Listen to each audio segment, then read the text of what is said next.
अरे कितना कीमती समय मिला है, कितना कीमती समय मिला है, आप समझ नहीं पा रहे हैं, आप समझ नहीं पा रहे, पछताना पड़ेगा बाद में। थोड़ा समय विश्राम किया जाता है, इसको अभ्यास में डाल लो। कई वर्ष हो गए मध्याह्न में विश्राम नहीं, नींद का नहीं, थोड़ा शरीर स्वस्थ होने का, लेट जाना फिर बैठ जाना, फिर टहलना, फिर लेट जाना बैठ जाना, नींद का नहीं। रात्रि में 4 घंटे इसको लेटने के लिए देते हैं बस, बीमार स्थिति में। शायद बीमारी ना होती तो पद्मासन ही में इसको हम विश्राम देते, पर अब पद्मासन लगा नहीं सकते। शरीर सुख आराम त्याग किए बिना भगवत मार्ग में कोई भी विजितात्मा नहीं हो सकता। रगड़ो, इस शरीर को रगड़ो, हाथ में माला है या काउंटर है, टहल रहे हैं, जब नींद आ रही टहल रहे हैं, सिर्फ 4-5 घंटे शयन के लिए दीजिए। क्या कर पाओगे आगे? यही अवस्थाएं हैं, नवयुवक अवस्था। इसी पर विजय प्राप्त करो, नींद आदि पर, भोजन पर, नींद पर। जानबूझकर 1-2 दिन भोजन छोड़कर भजन पड़े नहीं रहना, कोई जान न पावे कि आप भोजन नहीं किए। पूरी दिनचर्या ज्यों की त्यों होनी चाहिए। जिद्दी स्वभाव, परमार्थ के पथिक का जिद्दी स्वभाव, आराम त्यागी स्वभाव। और शरीर को जैसा बना लो प्रभु वैसे ही है, इसमें जड़ है, कोई अंतर नहीं पड़ता है। रात में सो, दिन में 4 घंटा सोने का अभ्यास बना लो, दिन में सोते रहो। अभ्यास है, चाहे जगने का बना लो चाहे सोने का। आधा आधा कवल रोज बढ़ाते चले जाओ, भोजन आते फैलती चली जाएंगी। आधा आधा कवल रोज कम करते चले जाओ। 24 घंटे में 400 ग्राम अन्न से स्वस्थ शरीर का पोषण हो जाएगा और वो क्रियाशील रहेगा। 400 ग्राम अन्न से काहे को बर्बाद कर रहे हो? आते बढ़ाते चले जा रहे हो। इसको कम करो, कम करो। भोजन 400 ग्राम अन्न से काम चल जाएगा। जिसे भगवत प्राप्ति के बिना जिया नहीं जा रहा, तब भगवत प्राप्ति होती है। ये शरीर सुख आराम के त्यागने की, हमें बहुत समय बर्बाद मत करो, समय बर्बाद मत। भोजन कर रहे हो, नाम जब चल रहा है, अंदर पद चल रहा है, कोई भी भोग तुम्हें नहीं फंसा सकता यदि भगवान नाम चल रहा है। समझ ही नहीं रहे, भगवान नाम नहीं जप करना, बस मन मानी आचरण करना है। बड़ी भारी आवश्यकता है शरीर सुख आराम के मिटाने की साधक को। जीवन भर इसी में लगे रहे, जीवन भर। जब से इस मार्ग में चले तो इसी पर नींद और भूख, 2 पर भारी प्रहार रहा है, नींद और भूख। वो भगवान की कृपा से ऐसा, अब तो बहुत भारी रोग से ग्रसित है। नहीं, पीछे मुरारी शरण आए और कहा अल्ट्रासाउंड कराने चलना है, डॉक्टर ने बोला है, तो आज कुछ खाना नहीं। हम कहा आज की बात कर रहे हो? 3-4 दिन से कुछ नहीं गया। जब डॉक्टर वहां देखा तो बोला बाबा पानी पे रहते हो क्या? जो वैसे किया, जानबूझ करके मधुकरी नहीं जाना, 3-4 दिन नहीं पाना। अब देखते हैं भजन कैसे होता है। और यह अभ्यास बचपन से, भूखे रह करके, सर्दी में, गर्मी में, बीमारी में, हर स्थिति में भजन नहीं छूटना, दिनचर्या नहीं छूटने। शयन में जो तुम्हें सुख मिलता है वो तमोगुणी नींद का है। जागृत होकर भजन में अगर समय व्यतीत कर दो, हाँ, जीवन आनंद में। शरीर सुख आराम को नष्ट करने की जरूरत है साधक को। दिन में सोना बंद करो। जो रात्रि में जगते हैं वो सो सकते हैं आधा टाइम, आधा टाइम सोने का टाइम 4 घंटे, तो 2 घंटे विश्राम कर लो। और रात्रि में ऐसी सेवाएं करो कि 1-2 घंटा उसमें विश्राम कर लो। 4 घंटे से काम। और जो रात्रि में चैन से सोते हैं, दिन में मत सो। दिन में टहलो, माला लो और अपने ही कमरे में टहलो, बंद करके कमरा, अपने ही अंदर टहलो, खूब नाम जप करो, मंत्र जप करो। देखो कैसा आनंद आता है कि अरे तेरा समय जा रहा है, पता नहीं आगे कौन सा रोग आ जाएगा, कौन सी घटना घट जाएगी, तू भजन करने लायक रहे या ना रहे। आज भजन कर लेगा तो कल, बता रहे हैं ना, हर समय मन उत्साहित रहता है। तभी हम कह रहे कि भजन करोगे तो मरते दम तक तुम्हारा उत्साह नष्ट नहीं होगा, उत्साह संपन्न। कितना आनंद रहता है। मन से भगवत आराधना शुरू हो जाती है, मन से पाठ शुरू हो जाता है, मन से परिक्रमा शुरू हो जाती है। हमें लगना है, आराम शब्द जीवन में नहीं। सीधी बात समझो, जब तक भगवत प्राप्ति नहीं तब तक आराम नहीं। राम काज कीन्हे बिनु मोहि कहां विश्राम। बिल्कुल जिद्दी स्वभाव बनाना पड़ेगा। शरीर आलस्य, प्रमाद, भोग, नाना प्रकार की खान पान सामग्री, तो भगवान कहते फिर मेरी प्राप्ति की विजितात्मा बनो। आराम है, राम काज कीन्हे बिनु मोहि कहां विश्राम। समुद्र पार कर रहे, मैनाक जी प्रकट हो गए, थोड़ा विश्राम कर लो। बोले नहीं, राम काज कीन्हे बिनु मोहि कहां विश्राम। मोहि कहां विश्राम। सेवक सुख चाह, मान भिखारी, व्यसनी धन, शुभ गति व्यभिचारी, कभी नहीं। सर्वभूतात्म भूतात्मा, संपूर्ण प्राणियों के साथ आत्मवत व्यवहार करे, सब में मेरा प्रभु विराजमान है। जैसे हमारे किसी शरीर के अंग में चोट लग जाए तो हमें ही लगती है, ऐसे संपूर्ण चराचर जगत में जब हम किसी को दुखी देखे तो हमारा हृदय दुखी हो जाए। कैसे इसके दुख को, इसे सर्वभूतात्म भूतात्मा कहते हैं। जो योगी होता है वो सबको सुख पहुंचाने की चेष्टा करता है, किसी को भी दुखी देखकर उसका हृदय व्याकुल हो जाता है। साधन में स्वाभाविक प्रवृत्ति नहीं होती, लगाना पड़ता है, इसलिए उद्देश्य दृढ़ रखो। अब हमको इसी जन्म में भगवत प्राप्ति करनी है। हम प्रियालाल की शरण में हैं। हमारा एक एक मिनट बड़ा कीमती है। हर मिनट में, हर सेकंड में हमें नाम जप करना है और प्रभु के भरोसे रहना है। कम सोना है, कम खाना है, कम बोलना है। 3 बातें पकड़ो। कम सोना, इसका अभ्यास बना लो। कम खाना, इसका अभ्यास बना लो। और कम बोलना, इसका अभ्यास। ये 3 बातें जीवन में साधक के बिल्कुल सरलता पूर्वक आ जानी चाहिए। मिताहार, मित भाषण और नियमित शयन। शयन से बचो, ये बहुत जहर है। नींद बहुत जहर है। निद्रा आलस प्रमादोत्थम तत्तामस मुदाहृतम। इसको एक सीमा में बांध दो। 3 घंटे, 4 घंटे, 5 घंटे, बस 24 घंटे माला, काउंटर, वाणी, सेवा, टहल रहे, सो नहीं सकते, आराम नहीं कर सकते, नहीं कर सकते।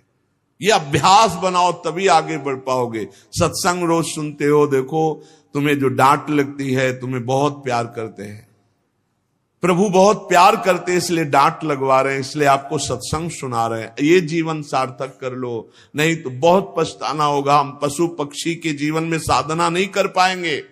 कैसे हमारा चिंतन बदले। भगवान ने अगला शब्द का मदगत प्राणा। प्राण जिसके मेरे में समर्पित है। प्राण समर्पित का मतलब है प्राण वायु को लेकर प्रधान है। भोजन न मिले, जल न मिले तो भी हम जीवित रह सकते हैं काफी समय तक, क्योंकि प्राण वायु। प्राण बलवान पुष्ट होते हैं अन्न और जल से, लेकिन प्राणों की सत्ता वायु से है।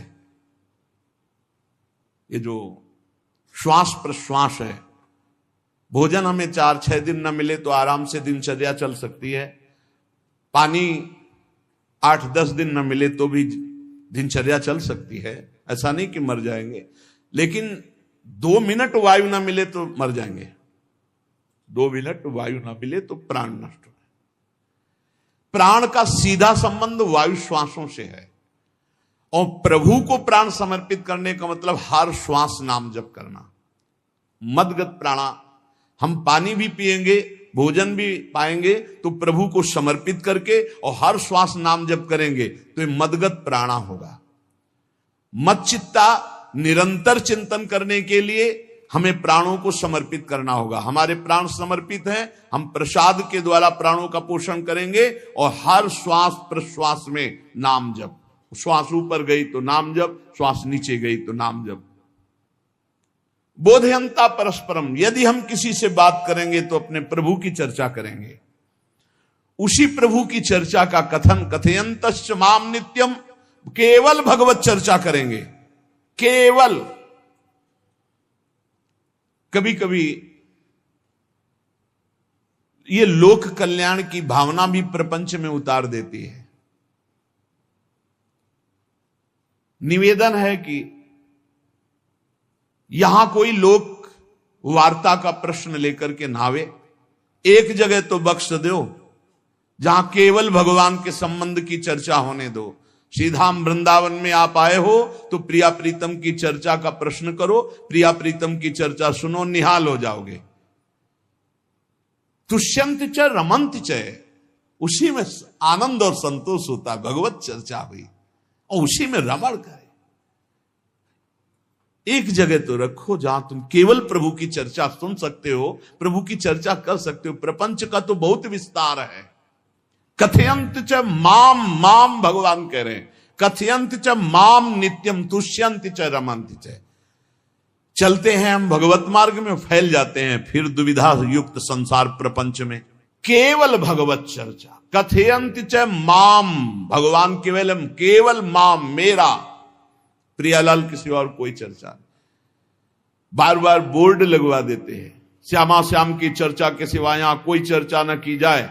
आपको अगर आशा है कि यहां से कोई काम बनते हैं तो हम पहले आपको बता देते हैं हम असमर्थ हैं, हमारे में कोई सामर्थ्य नहीं है। हम केवल प्रभु की चर्चा करते हैं, प्रभु का नाम जपते हैं, प्रभु के लिए जीवन है, बस इतनी बात है। जो प्रभु में डूबना चाहता है वो आए, स्वागत है। इसके अलावा ना कोई आशीर्वाद, ना कोई तंत्र मंत्र, ना कोई जंतुर, ना किसी भी तरह की कोई ढांढस वृत्ति बना सकते हैं कि जाओ तुम्हारा ये ठीक हो जाए, तुक्का लग जाए, ठीक हो जाए, तुम्हारे भाग्य की बात है।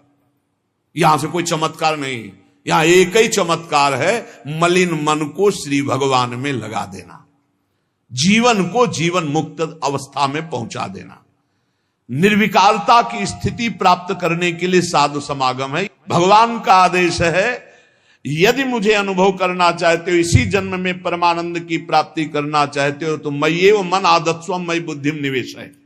कैसे करोगे? तो भगवान कह रहे मत चित्ता, मेरे में चित्त लगाओ। चित्त कैसे लगेगा? चूंकि हम प्राणों से बहुत प्यार करते, देह प्राण ते प्रिय कछु नाही, इसलिए भगवान को कहना पड़ा प्राण मेरे को समर्पित करो। कैसे समर्पित करें? जो खाओ पियो भगवान को भोग लगा के, और रात दिन नाम जप में, हर श्वास में भगवत चिंतन। अगर वार्ता करनी तो बोधयंता परस्परम कथयंतश्च माम नित्यम, केवल मेरी चर्चा।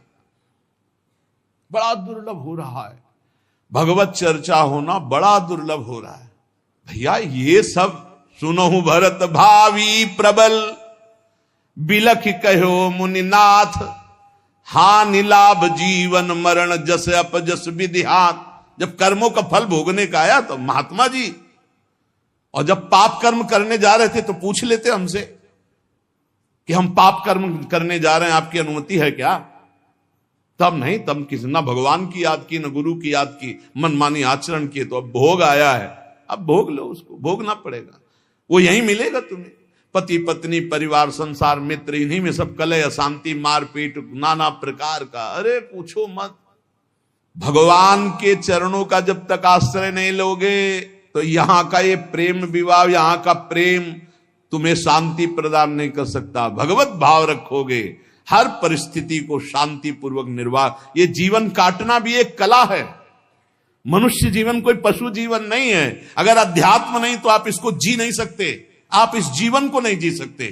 अशांत रहोगे, क्लेशित रहोगे, परेशान रहोगे। जीवन की कला है द्वंद्वों में क्षमता, संपूर्ण जगत में रहते हुए ममता रहित हो जाना, संपूर्ण क्रियाएं करते हुए अहंकार रहित हो जाना। अभी जीवन मुक्तता का आनंद आ जाए तो मत चित्ता मदगत प्राणा बोधयंता परस्परम कथयंत च माम नित्यम तुष्यंत च रमंत च। हमारा उद्देश्य भगवत प्राप्ति का है। जो भगवत संबंध से भगवत प्राप्ति करना चाहता है उसके लिए दरबार खुला है, फ्री है, कोई फीस नहीं है, कोई शर्त नहीं है। तुम कौन हो, कहां के हो, कोई मतलब नहीं। आपका केवल संबंध भगवान के संबंध से वार्ता होगी तो यहां हो सकती है। इसलिए सावधानी होकर हमारे समय को निरर्थक ना किया जाए। बहुत कीमती समय, जब प्रश्न होता है तो फिर उस पर चर्चा करनी ही होती है। हमें सिर्फ भगवान का आदेश है, कथयंतश्च माम नित्यम तुष्यन्ति च रमन्ति च। उसी में संतोष करना, उसी में रमण करना है। हमारा भरण पोषण श्री प्रियाजू से होता है, किसी व्यक्ति से नहीं होता है। हमारे यहां श्री श्यामा श्याम विराजमान है, उनका पूरा जगत है। तुम्हारी बुद्धि में मेड़ है, भेदभाव है, उनके लिए भेदभाव नहीं। सब मम प्रिय, सब मम उपजाए, तो हम अपने स्वामी के अनुसार चलेंगे। सब मेरे प्राणनाथ श्यामा श्याम के जन है, कोई भी हो, इतना ना छोटा ना इतना बड़ा, ना इतना प्रिय ना इतना अप्रिय, सब बराबर है। एक तरफ चाहे गुणात्मा, गुण से युक्त महात्मा, और एक चाहे दुरात्मा, दुर्गुणों से युक्त, दोनों को ऐसे दुलार करके श्री जी की तरफ बढ़ाने वाला मार्ग ये मार्ग यहाँ का है। कथयंत च माम नित्यम तुष्यंत च रमंत च तेषाम सतत युक्ता नाम भजताम प्रीति पूर्वकम। जो सतत प्रेम पूर्वक मेरा भजन करता है, भगवान कह रहे ददामि बुद्धि योगम तम, उसकी बुद्धि का योग मैं करा देता हूं। ये खास बात हुई, लगाने की चेष्टा हमने की मन बुद्धि को, और भगवान आकर मन बुद्धि में विराजमान हो गए। तेषामेवानुकंपार्थ महमज्ञानजं तमः नास्यात्म्यात्म भावस्थो ज्ञान दीपेन भास्वता। भगवान कृपा करके उसके हृदय में ज्ञान प्रकाशित कर दिया। जब कोई सतत भजन करता है, प्राण प्रभु को समर्पित कर देता है, चित्त प्रभु में लगाए हुए प्रभु की चर्चा, भगवान उसके अंदर ज्ञान प्रकाशित कर देते, तो वो अनात्म भाव जो देह भाव था उसका नाश हुआ और वो भगवत भाव में स्थित हो जाता है। भगवान कह रहे हैं मत चित्तः सर्वदुर्गाणि मत प्रसादात् तरिष्यसि। जब कोई मेरे में चित्त लगाता है तो मेरी कृपा से सारे दुर्गुणों का नाश हो जाता है। महात्मा तो भगवान बनाते हैं। करो सत्य ते साधु समाना, मैं उसे साधु बनाऊं। हमारा कर्तव्य, हमारा चित्त प्रभु में लग जाए। मेरा चिंतन करो, भगवान का आदेश है, बस खास बात है चिंतन। हमारी प्रारंभ से विशेष श्रद्धा इसी बात में रही गुरु शब्द पे कि रात दिन कोई भी चेतना युक्त क्षण ऐसा ना जाए जिसमें भगवत विमुख होता हो। बस इसी बात की साधना जीवन भर रही। प्रारंभ में गुरुदेव ने कह दिया जब तक चेतना है तुम्हारे में तो तुम्हारा जागृत अवस्था का चेतना युक्त एक भी क्षण व्यर्थ नहीं जाना चाहे। तो गुरु कृपा से यही प्रयास रहा है कि हमारा एक भी मिनट भगवान से विमुख न जाए। पूर्व में ऐसी स्वभाव वृत्ति बनाई थी कि लोगों को ये शंका होती थी कि ये बोल पाते हैं कि नहीं बोल पाते हैं, अर्थात इनके वाणी है कि नहीं है। मूक, मौन, जटाओं का बोझा, एक वस्त्र, बस शांत। बुलाया गया, घंटा बजा तो पहुंच गए, प्रसाद लिए, उसमें एकांत, हर समय मंत्राग। कथा में बैठे हैं, अनुकूल वचन आया तो सुन लिया, नहीं पूरा का पूरा सत्संग ऐसे ही चला गया। और हमारा मंत्र चल रहा है, एक क्षण भी मंत्र से बिलग नहीं। हमारा कर्तव्य है केवल चिंतन। चिंतन करोगे तो अभी मुक्त हो, अभी परिणाम में नहीं। अभी हम राधा बोल रहे हैं, अभी प्राण निकले, अभी श्री जी के पास पहुंच जाएंगे। भगवान की कृपा का बल और साधन का तुम्हारा पूरा प्रयास, प्रयत्न, ध्यान रखो, दो से सिद्धि प्राप्त होती है। भगवान की कृपा का बल और आपकी पूरी साधना का प्रयास, प्रयत्न, कायरता नहीं। भगवान की कृपा का बल और तुम्हारा पूरा प्रयास, पूरा प्रयत्न। देखो भगवान की दर्शन वृत्ति हृदय में जागृत हुई ध्रुव जी के पद को लेकर, कामना को लेकर। मैं भगवान का साक्षात्कार करूंगा, उनसे वरदान मांगूंगा कि मुझे सबसे श्रेष्ठ पदवी की प्राप्ति हो। चले, भगवान नारद जी मिले। पहला प्रलोभन, चलो अभी तुम्हें इस सम्राट पद पर नकार दिया। फिर भय, सांप हैं, बीछी हैं, जंगल के बड़े, और फिर यक्ष राक्षस, न जाने कौन कौन है। तुम अभी बालक हो, तुम्हें खा जाएंगे, तुम क्या तपस्या करोगे, क्या भजन। नहीं, इससे भी नहीं डिगे। कुछ भी हो, कदम वापस नहीं जाएंगे, अब तो हरि की प्राप्ति। तो गुरु मंत्र दे दिया। 6 महीने बहुत ही देह भाव रहित होकर उच्च कोटि की साधना की। बालक होने पर यही मथुरा में, मधुपुरी में देह भाव रहित होकर के, क्योंकि जंगल में ऐसे ऐसे मच्छर बड़े बड़े ना, एक मच्छर मारे तो पूरा होश खराब हो जाए, पूरी चेतना जागृत। तो उस 5 वर्ष के राजकुमार के शरीर में कितने मच्छर चिपके रहे होंगे, क्या क्या भयावह। हमने तो सेनपुर में देखा, आसन लगाए बैठे, काला नाग सांप ऐसे फुसकार रहा है। पूरा दृढ़ निश्चय है कि अगर ये काटने का समय है तो काट लेगा, नहीं काटना तो बिल्कुल नहीं काटेगा, बैठे रहो। वो ऐसे पास से निकल गए, छाती से भी निकल गए हैं। निश्चय कि अगर काटना है काट। सैकड़ों बिच्छू, कभी ऐसे डंक नहीं मारा। और अगर काटना हो मारना हो ना तो बढ़िया महल में बैठे हो तो वहां जाके काट लेंगे। ध्रुव जी अपनी निष्ठा से कभी नहीं विचलित हुए। अब जब भगवान सामने आए तो आखिरकार 5 वर्ष के बालक घबरा गए। भगवान का तेज, भगवान का रूप, भगवान की महिमा। भगवान मुस्कुराए, कृपा दृष्टि से देखे, बल मिला, भगवान को देख पा रहे हैं। अब मन में आया कि मैं स्तुति कैसे करूं, क्योंकि कोई ज्ञान तो है नहीं। भजन किया, भगवान की प्राप्ति हो रही, लेकिन अब कोई ऐसा ज्ञान तो है नहीं जिससे भगवान का स्तवन करे। भगवान की तरफ देख करके कुछ कहना चाहते हैं, पर क्या भगवान को कहें ये ज्ञान नहीं। तो भगवान ने अपने ज्ञान स्वरूप शंख का ध्रुव जी के कपोल पे स्पर्श करा दिया। जो भगवान कह रहे, ज्ञान तो मेरी कृपा से होता है।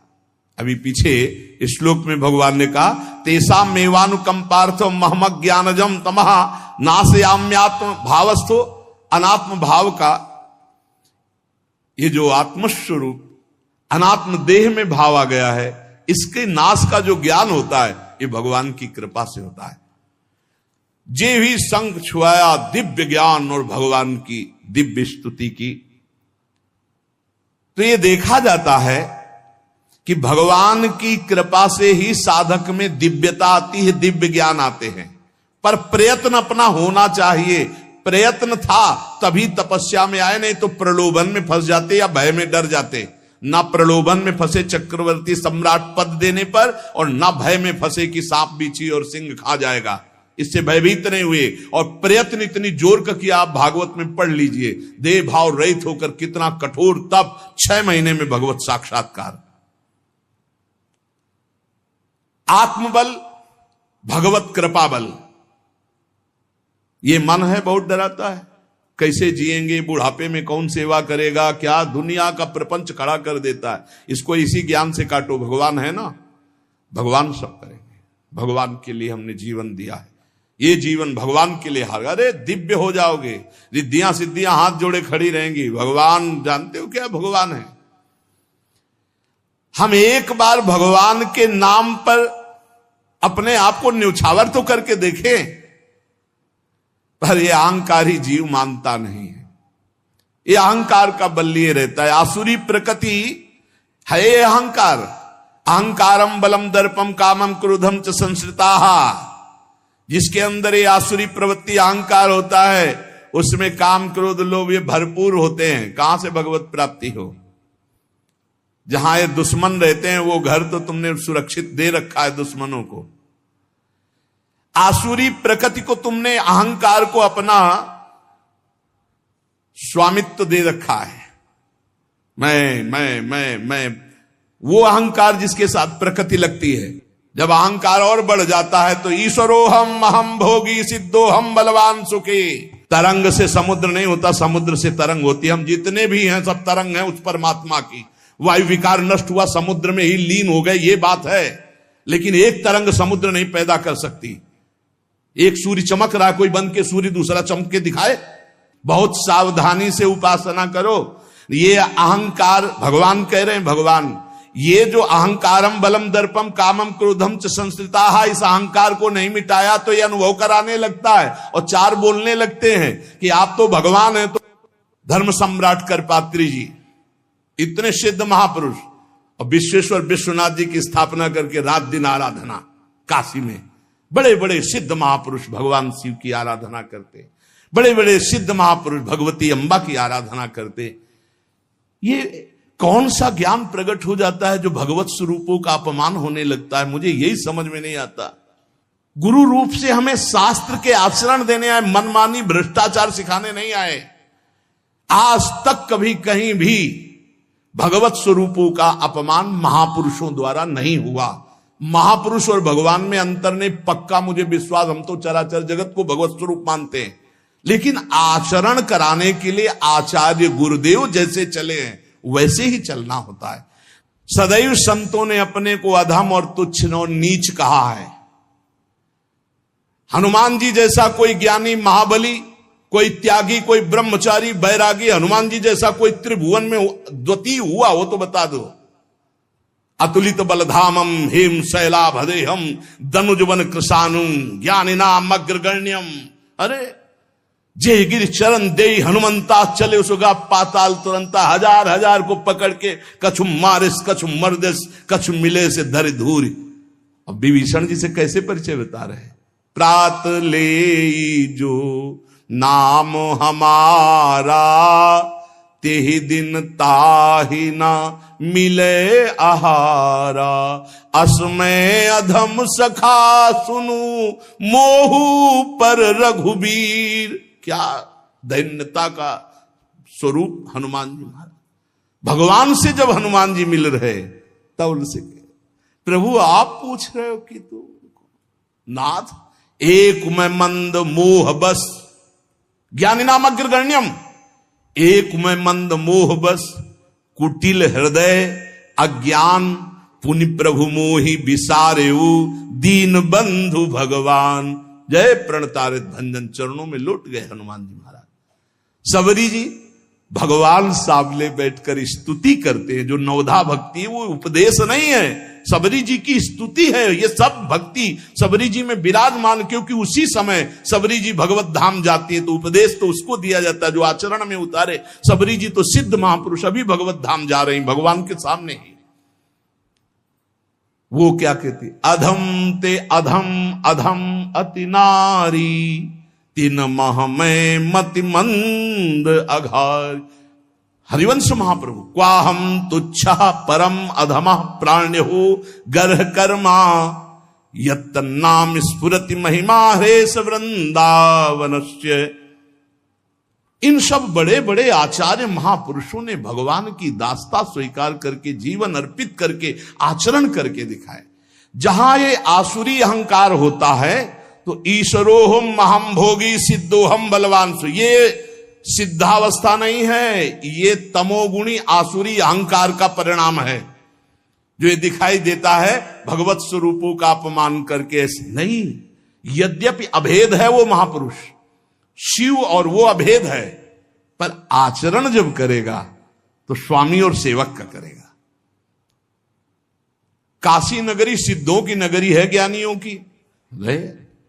देखा बड़े बड़े सिद्ध परमहंस जाते हैं शंकर जी के दर्शन करने, विश्वनाथ जी के, तो जिनकी कमंडल भी नहीं, दिगंबर है ना, तो वो भी ऐसे हाथ उठा के नमः पार्वती पतये, और बस ऐसे सर झुकाए खड़े रहते हैं।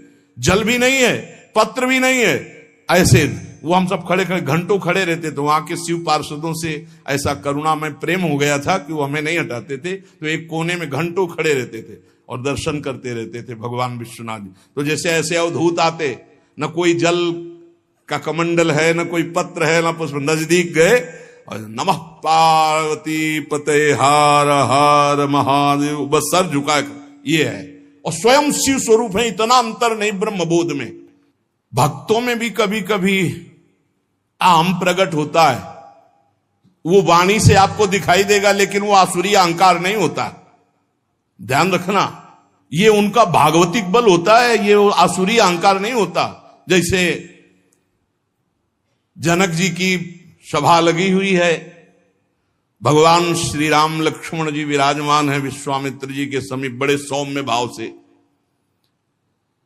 जनक जी महाराज ने देखा कि बड़े बड़े वीर आए पर धनुष यज्ञ में धनुष को अजगों को कोई उठा ही नहीं पाया, खंडन की तो बात जाने दो। रावण बाणासुर आया, आरती प्रणाम करके चले गए। अब आशा ही खत्म हो गई, कोई उठाने वाला ही नहीं, तो उन्होंने कहा वीर विहीन मही मैं जानी। अब मैं आज जान गया कि पृथ्वी वीरों से रहित हो गई। अगर मैं ऐसा जानता